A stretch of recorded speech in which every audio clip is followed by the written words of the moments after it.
봉독하도록 하겠습니다.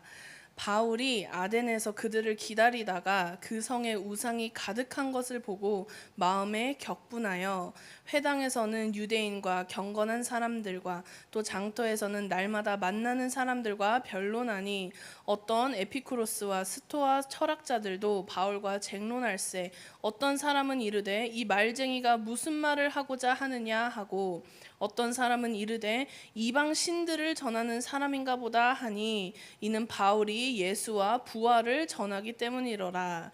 그를 붙들어 아레오바고로 가며 말하기를 네가 말하는 이 새로운 가르침이 무엇인지 우리가 알 수 있겠느냐. 네가 어떤 이상한 것을 우리 귀에 들려주니 그 무슨 뜻인지 알고자 하노라 하니 모든 아덴 사람과 거기서 나그네 된 외국인들이 가장 새로운 것을 말하고 듣는 것 이외에는 달리 시간을 쓰지 않음이더라. 바울이 아레오바고 가운데 서서 말하되 아덴 사람들아 너희를 보니 범사에 종교심이 많도다.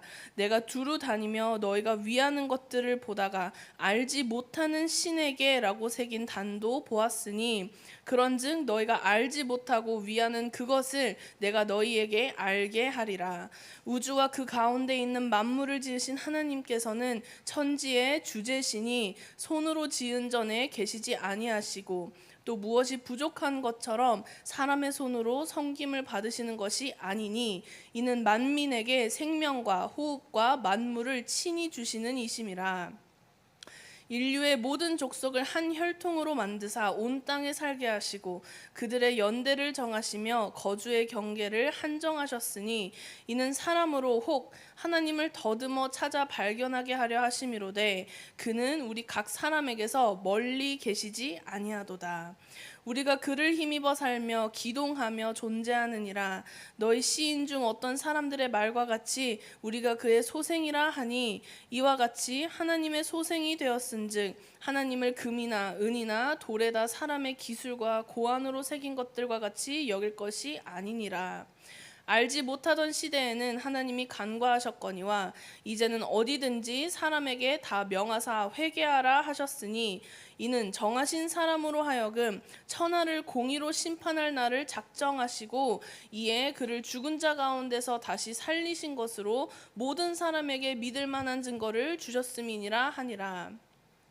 그들이 죽은 자의 부활을 듣고 어떤 사람은 조롱도 하고 어떤 사람은 이 일에 대하여 내 말을 다시 듣겠다 하니 이에 바울이 그들 가운데서 떠나매 몇 사람이 그를 가까이하여 믿으니 그 중에는 아레오바고 관리 디오누시오와 다말이라 하는 여자와 또 다른 사람들도 있었더라. 아멘. 우리 잠깐 기도하겠습니다.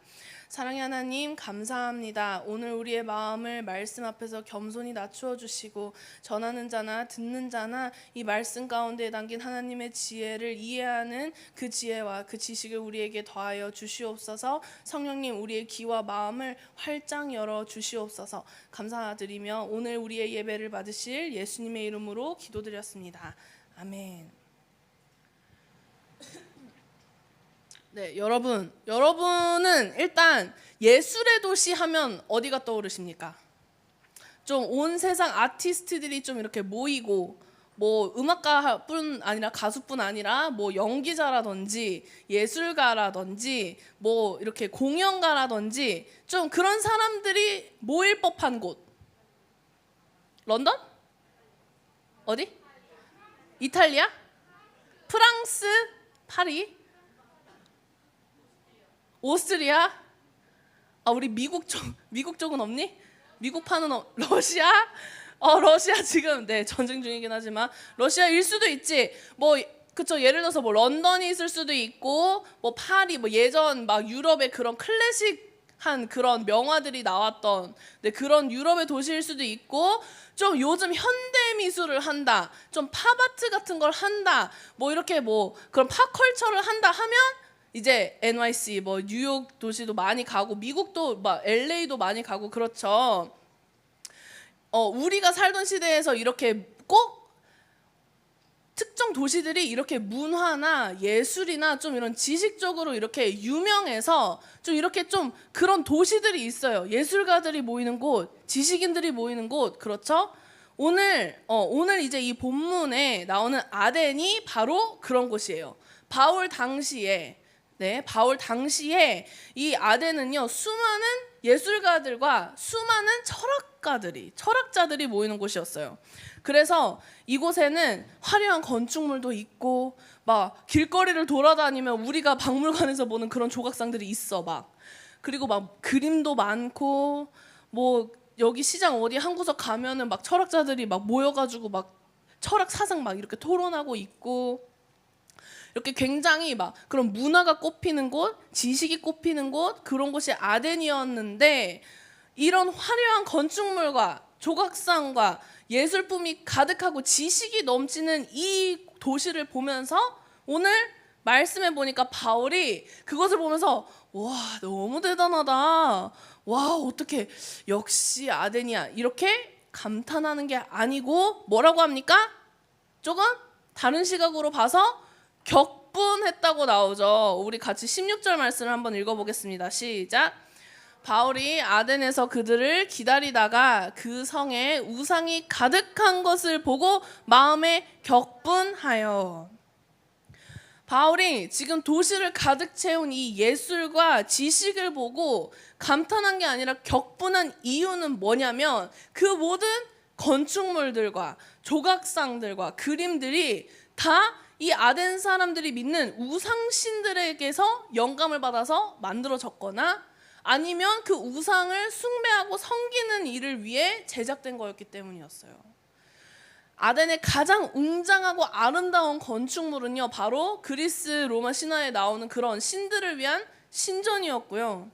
시장에서 팔리는 조각품들은 이제 신의 막 이런 흉상 같은 거를 좀 깎아가지고 그런 거를 판다든지, 곳곳에 있는 예술품들 역시 그런 신화에 등장하는 이야기들을 그려놓은 그런 예술품들이었어요. 무엇보다도 이 아덴 사람들이요, 굉장히 막 엄청 신을 열심히 믿는 것 같은데 또 한편으로는 맹목적이에요. 맹목적이라는 게 뭔 말이에요? 자기가 뭘 믿고 있는지 정확히 뭔지도 모른 채 그냥 믿는 거예요. 맹목적인 종교심이 넘쳤습니다. 왜 맹목적이냐? 왜 근데 또 종교심이 넘치냐? 23절 말씀을 보면요, 여러분, 아덴 사람들이 심지어는 어딘가에 존재할 알지 못하는 신을 위한 제단도 쌓았대요. 그러니까 그 제단에 진짜로 이렇게 보통 이 단은 뭐 어느 신을 위한 것입니다. 뭐 이 단은 누구누구를 위한 것입니다. 이렇게 해놓는데, 이 단은 누구누구를 위한 것입니다도 없고 그냥 그 폐에 알지 못하는 신에게라고 적혀 있는 거예요. 왜 알지 못하는 신에게까지 제사를 드리는 거예요?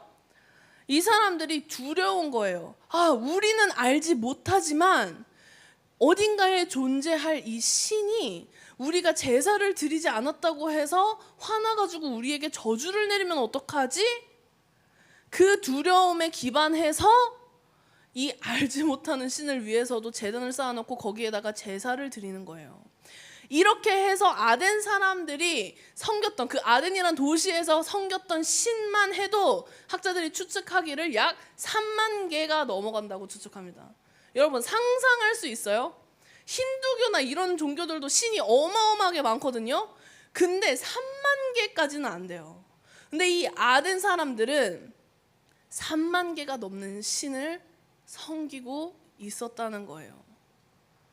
근데 또 되게 막 이런 미신적인 신앙이니까 어찌 보면 우리는 막 보통 우리는 이런 맹목적인 신앙, 이런 미신을 믿는 사람들을 보면 좀 뭔가 지식적일 거라고는 생각을 안 하잖아요. 그렇죠? 근데 이 아덴은요, 수많은 철학 사상들이 탄생한 인간의 이성과 지성으로 세상의 진리를 깨달을 수 있다고 믿는 사람들이 가득한 곳이었어요.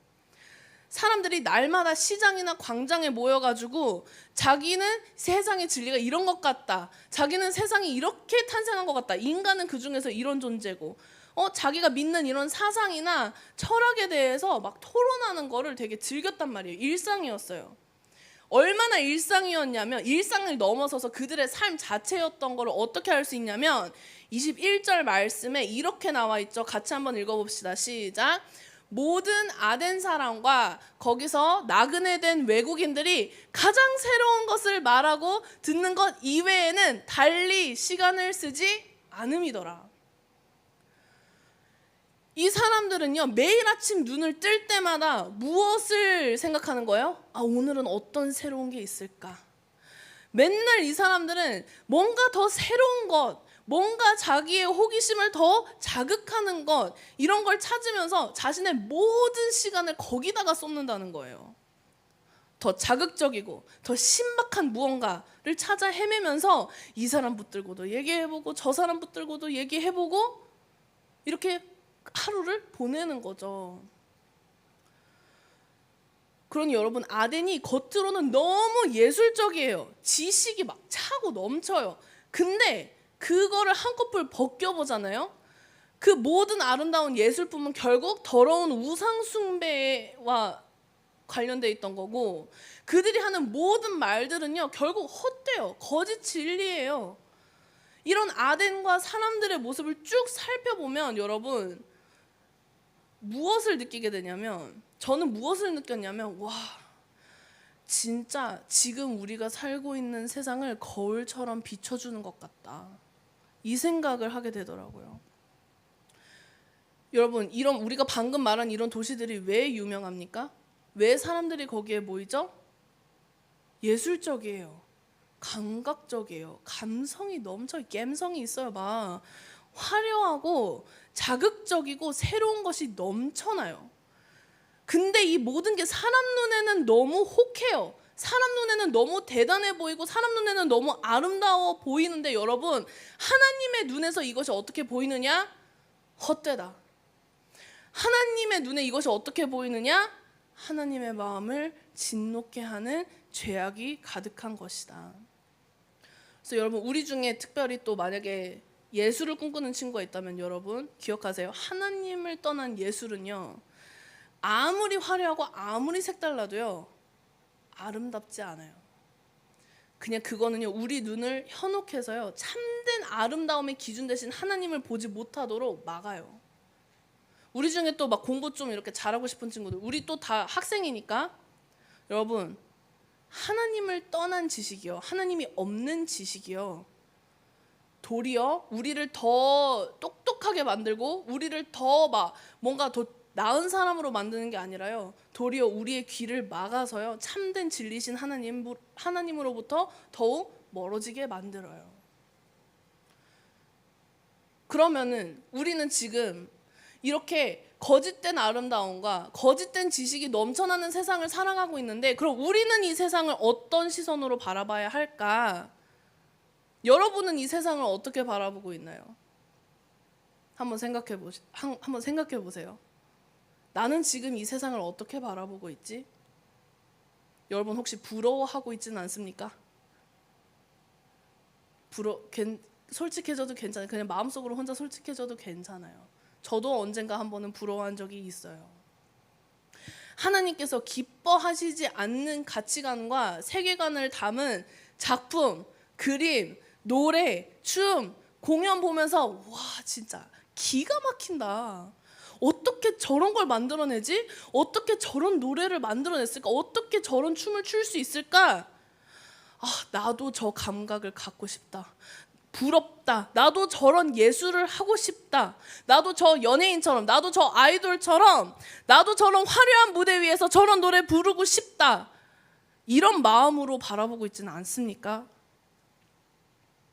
세상의 지식을 향해 귀를 기울이면서, 세상의 수많은 뉴스와 소리들에 귀를 기울이면서, 꼭 세상 뉴스가 아니더라도 당장 내 옆 친구, 내 옆반에 있는 아이들의 소식에 귀를 기울이면서, 야, 뭐 새로운 거 없대? 야, 걔 지난번에 그거 어떻게 됐대? 이러면서 가십거리를 찾아다니고 새로운 소식을 찾아다니고 더 자극적인 루머와 소문과 영상을 찾아다니면서 내 호기심을 만족시킬 무언가를 여러분 찾기 위해서 모든 시간을 쏟고 있지는 않나요? 여러분, 바라기는 이 세상 모든 사람들이 이 세상의 화려함과 이 지식을 향해 모든 마음과 시간을 쏟을 때예요, 바라기는 정말 우리는 이 모든 것들을 부러워하는 것이 아니라 이것들을 우리 마음에 품는 것이 아니라 바울이 그랬던 것처럼 하나님의 마음을 품을 수 있기를 원합니다. 하나님을 떠난 세상의 것들을 보면서 막 대단하다 감탄하면서 막 부러워하는 것이 아니라요, 여러분. 바울이 그랬던 것처럼 어떻게 해야 되냐면 거룩한 분노를 우리는 품어야 돼요. 아까 말씀에 바울이 격분했다고 했죠. 이 격분은요, 그냥 인간적인 분노가 아니에요. 그러니까 여러분이 막 갑자기 화가 치솟아가지고 그런 감정적인 흥분이 아니라요, 여러분. 이 격분은 뭐냐면 바울의 영이 영 깊은 곳에서부터 올라온 분노예요. 화예요.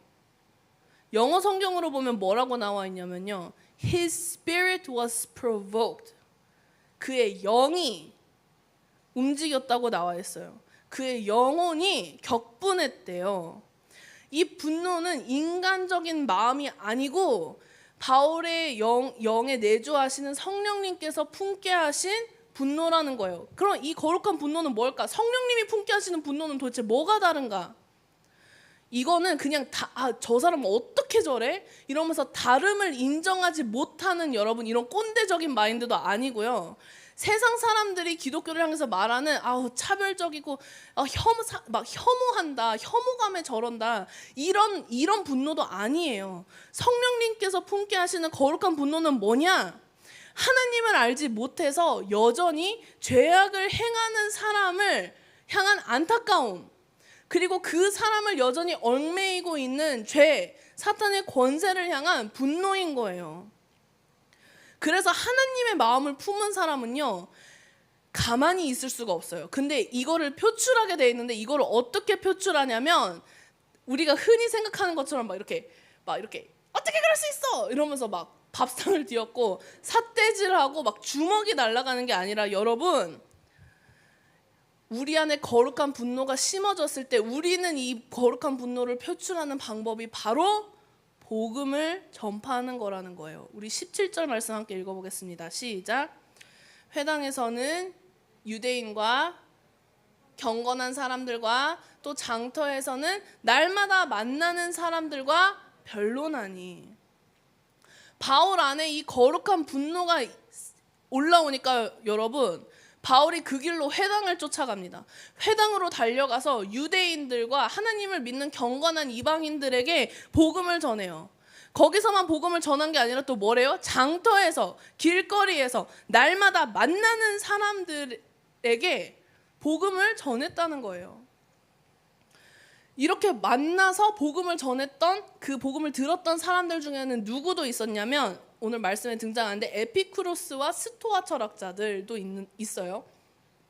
이 사람들은 이때 당시 아덴에서 좀 제일 큰 철학 분파 중 이제 두 사람들인데, 대충 말하면 아덴에서 가장 똑똑하고 가장 교육을 많이 받은 사람들이에요. 직업 철학자예요.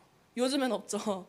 철학을 직업적으로 삼는 사람들이에요. 근데 여러분, 이들이 아무리 똑똑하고 지식이 넘쳐나도요, 복음을 듣고 이해할 지혜가 없었어요. 예를 들면 여러분, 이거예요. 자, 이 말씀에 보면 이 말씀 계속 띄워주시고, 자, 바울이 예수님께서 죽었다가 다시 부활하셨다고 전하죠. 근데 이 부활이 헬라어로 아나타시스예요. 기억 안 해도 돼요. 그냥 아나타시스라는 단어인데, 근데 그리스 신화에 등장하는 여신 중에 부활이라는 뜻의 이름을 가진 아나스타시아라는 이름을 가진 여신이 있어요. 자, 이 사실을 기억하고, 어떤 사람은 이르되 이방 신들을 전하는 사람인가 보다. 뭐예요, 여러분? 지금 이 사람들이, 바울은 지금 예수님이 우리를 위해서 죽으시고 부활하셨다, 이 몸의 이 실제 부활을 말한 건데, 이 사람들은 뭐라고 알아듣냐면 예수라는 이방 신과 그리스 신화에 등장하는 이 아나스타시아라는 부활의 이름을 가진 여신을 같이 전파하고 있구나, 이렇게 이해한 거예요. 그러니 여러분, 바울이 얼마나 분통이 터졌겠어요. 안 그래요? 복음을 전하는데 나는 그냥 부활이라고 얘기했는데 저쪽에서는 그 부활, 그 여신? 이런 소리 하고 앉아 있고, 복음을 전하는 바울을 이제 말쟁이라고 했는데 쉽게 말하면 사기꾼이에요. 사기꾼이라고 조롱하지를 않나. 예수님을 전하는데 그냥 우리가 섬기는 수많은 이방 신들 중 하나인가 보다, 이렇게 가볍게 여기니 어쩌면요 여러분, 이쯤 되면 아덴에서 복음을 전하는 건요 정말 시간 낭비예요. 진짜로. 아니 부활을 무슨 이상한 여신으로 착각하기까지 하는데, 안 그래요? 그럼에도 불구하고 바울이 매일같이 시장에 나가서 복음을 전하고 예수님과 부활에 대해서 전할 수 있었던 이유는 뭔가요? 그의 마음 가운데에 아덴의 만연한 우상 숭배를 향한 거룩한 분노가 있는 거예요. 계속 활활 타오르는 거예요. 진리를 모른 채 방황하는 사람들을 보고 불쌍히 여기는 그 긍휼의 마음이 그 안에서 계속 활활 타오르고 있는 거예요. 여러분, 우리 사랑하는 청소년일부 친구들, 제가 지난주에도 말했죠. 복음은 영업할 수 없다. 복음은 영업할 수 없어요. 오직 하나님께서 그 사람의 마음을 여셔서 복음이 싹트게 하실 때 비로소 복음이 믿어지는 거죠. 근데 여러분, 그 사람의 믿음의 그 마음의 문이 열릴 때까지 그 마음을 부드럽게 하셔서 복음을 받아들일 때가 언제인지 우리는 알 수 없어요. 그러면 그때까지 우리가 계속해서 포기하지 않고 이 복음의 씨앗을 뿌릴 수 있는 힘은 어디서 나올까요? 바로 바울이 그랬던 것처럼 하나님의 마음을 품는 것에서부터 시작하는 거예요.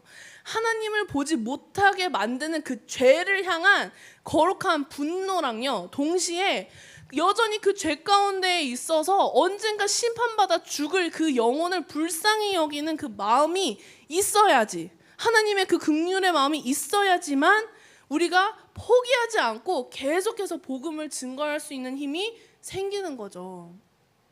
그럼 하나님의 마음은 어떤 마음일까? 좀 더 구체적으로 생각해 봅시다. 여러분, 하나님의 마음은 어떤 마음일까요?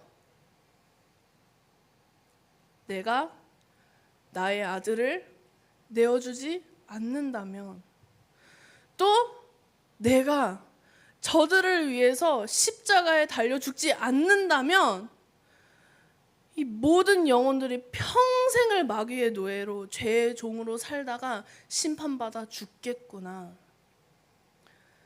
이 마음으로 예수님을 보내시고 이 마음으로 십자가에 달리신 예수님의 마음이 하나님의 마음입니다, 여러분. 이 마음이 우리 안에 품어지면 어떤 간절함이 생기냐면요, 여러분, 저 사람에게 내가 복음을 전하지 않는다면 저 사람은 평생을 복음도 모른 채, 평생을 예수님을 모른 채 죄 가운데 살다가 죽을 텐데, 내가 저 사람에게 복음을 전하지 않는다면 언젠가 저 사람은 마지막 날에 하나님의 심판을 받게 될 텐데, 여러분, 이 간절함이요, 이 절박함이 우리 안에 생긴다는 거예요. 그래서 바라기는 여러분, 우리가 이 간절함을 모두 마음에 품기를 바랍니다. 그냥 해야 된대, 예수님 믿으면 해야 된대, 이런 의무감으로 하는 게 아니라, 여러분, 내가 복음을 전하지 않으면 저 영혼은 심판받아 죽어, 이 간절함을 가지고요, 여러분, 우리가 포기하지 않고 끝까지 복음의 씨앗을 뿌릴 수 있는 자들 되기를 소망합니다. 그래서 이 마음이 생기면 여러분, 자연스럽게 사람에게 관심이 생겨요. 바울이요, 아덴 사람들이 어떤 사상을 가지고 있고 어떤 문화와 어떤 생활을 하고 있고 이 사람에게 익숙한 것은 무엇인가, 이거를 관심을 가지고 그들을 살펴봅니다. 그래서 그 이해를 기반으로 오늘 24절에서부터 31절까지 복음을 전하는 거예요. 이미 이스라엘의 하나님을 믿는 회중의 청중들과는 달리요, 이방 신들은 다신론, 이제 여러 가지 신들을 믿기 때문에 바울이 아는 거죠. 가장 첫 번째로 해야 되는 것은 뭐다? 바로 하나님만이 유일신이라는 것을 전해야 된다. 그래서 보면 바울은 가장 먼저 창조주 하나님에 대해서 전해요. 우주와 만물을 지으신 하나님께서 이 세상의 유일한 창조주이시다, 또 주인이시다. 그러니까 하나님은 사람의 손으로 지은 건물에 계실 필요가 없다. 하나님은 스스로 존재하시고 완전한 분이기 때문에 아덴 사람들이 섬기는 우상처럼 그 신을 만족시키기 위해서 뭔가를 바치지 않아도 된다는 거예요. 세상에 많은 종교는요, 인간이 신이 뭔가 부족해, 재미없대, 슬픈가 봐. 그래서 인간이 신을 행복하게 해주고 만족시켜야 돼서 막 계속 뭔가를 바쳐요. 또 어떤 종교는요, 이 인간이 이 신을 더 이상 믿지 않고 신자 수가 줄어들면 그 신이 소멸해 버린다는 그런 믿음을 가진 종교도 있어요. 그러니까 신이 존재하기 위해서 인간이 필요한 거예요. 그런데 하나님은 어떠십니까? 하나님은요, 우리가 아무것도 드리지 않아도 돼요. 완전하세요. 스스로 계시는 분이에요. 우리에게 아무것도 요구하지도 않으시면서, 우리의 뭔가 도움도 필요 없으시면서 동시에 우리에게 뭔가를 주시는 분이에요. 뭘 주시냐면 생명과 호흡과 우리에게 모든 것을 주시는 분이라는 거예요. 그래서 여러분, 사람에게는 하나님이 필요해요. 생명을 하나님께로부터만 받을 수 있어요. 우리 존재는 하나님께로부터 시작됐어요. 그러니 모든 인간은요, 하나님을 필요로 합니다. 근데 이 하나님이요, 그냥 우리를 만들어 놓고 생명 주고 그냥 버려두시는 분이 아니라요, 우리의 모든 것을 또 주관해 주시는 분이세요.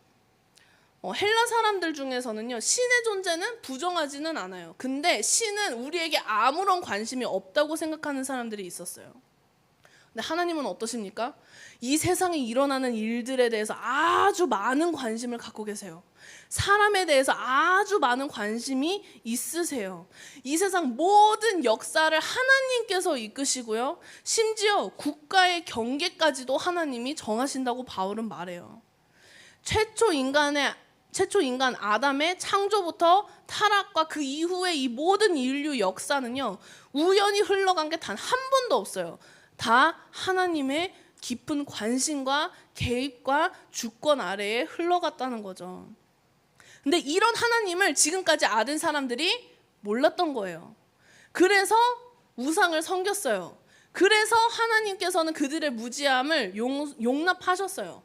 하나님을 알지 못했기 때문에 범했던 죄, 모든 우상 숭배, 헛된 일을 그냥 참고 넘기셨던 거죠. 근데 바울이 말하기를 이제는 아니다. 예수님께서 이 땅에 오셔서요, 세상이 하나님을 알지 못하던 시대는 이미 끝났어요. 땅끝까지 전해지는 복음을 이제 모든 사람은 듣게 될 텐데, 그 듣는 사람들에게는 선택지가 생기는 거죠. 무슨 선택지? 하나는 복음을 듣고 믿는 거, 또 다른 하나는 복음을 듣고 믿지 않는 것.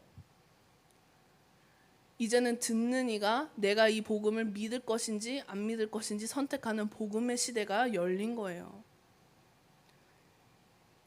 모든 사람이 그냥 예수님을 믿기만 한다면 하나님께로 돌아갈 수 있다. 생명이신 하나님께로 돌아갈 수 있다.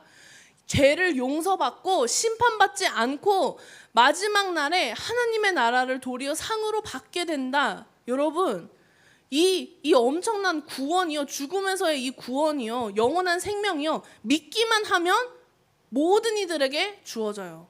근데 안타까운 건 뭐냐면요, 이 복음을 아무리 사람들이 잘 이해하고 받아들일 수 있도록 고민해서 전하더라도요, 그 진리를 믿고 받아들이는 사람이 많지 않다는 거예요. 실제로 우리 바울 한 32절을 보면 바울의 설교가 끝났을 때에 사람들의 반응이 나오는데, 대부분의 사람들이 어떻게 사람이 부활을 할 수 있느냐 하면서 바울을 조롱하고 비웃습니다. 복음을 그냥 어리석은 사람의 헛소리로 치부해요.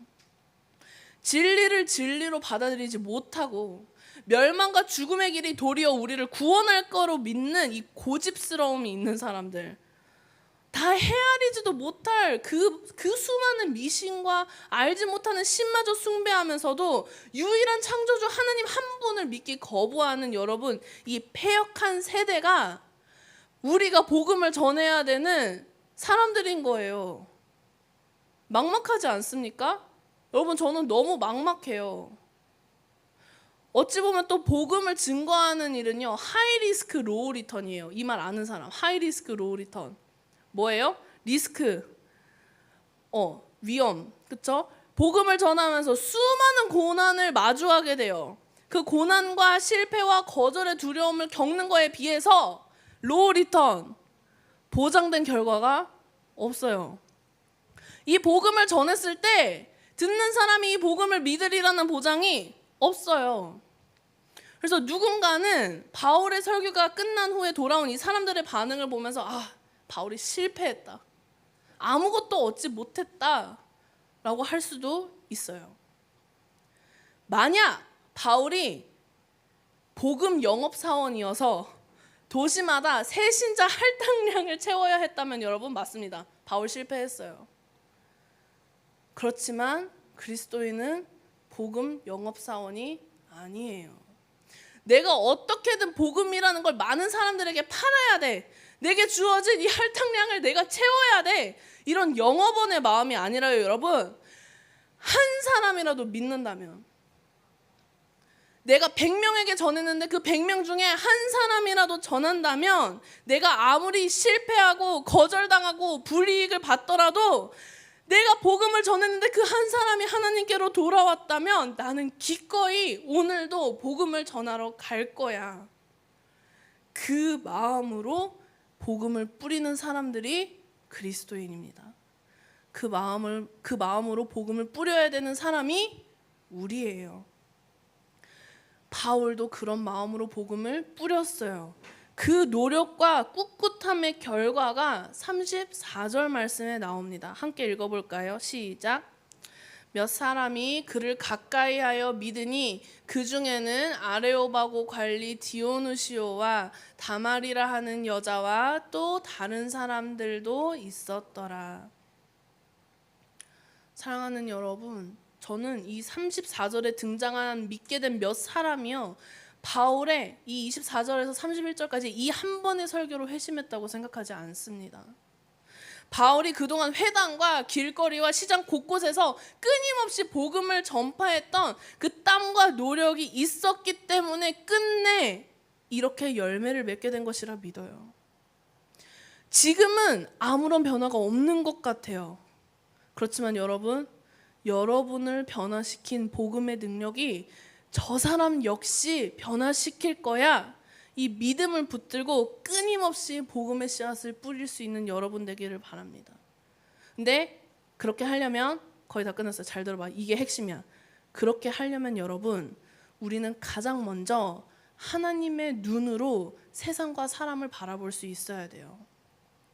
화려한 거, 색다른 거, 새로운 거, 자극적인 거, 감성적인 거를 쫓아다니는 사람들을 따라서 우리도 똑같이 따라가야 돼, 트렌드 따라가야 돼 하는 게 아니라요, 세상에 지식은 가득하지만 하나님의 지혜가 담긴 복음을 깨닫지 못하는 그런 사람들의 말을 더 쫓아가는 게 아니라요, 우리는 내가 믿는 하나님이 어떤 분인지 알아야 되고요, 예수 그리스도가 어떤 분인지, 십자가는 어떤 의미인지, 예수님의 부활은 무엇을 이루었는지, 복음에는 어떤 능력이 있는지 우리가 먼저 그 확신을 가지고 악한 것을 분별하고 죄를 죄라고 말할 수 있는 용기와 담대함이 있는 자들이 되어야 하는 줄 믿습니다.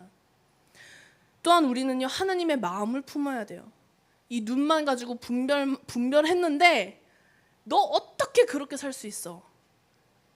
그건 하나님의 마음이 아니에요.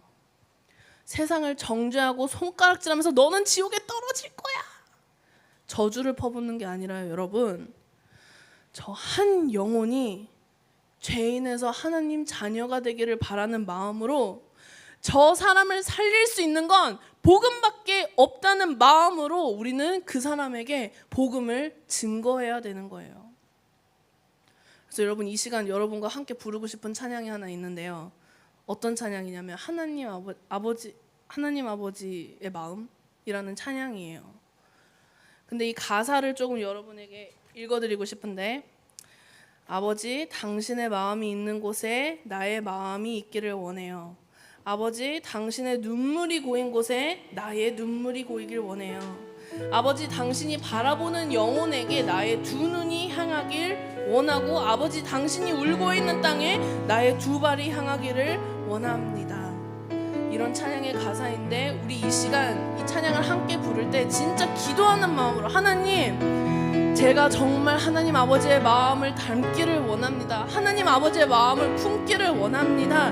그렇게 기도하는 마음으로 우리 이 시간 함께 찬양하고 기도하겠습니다.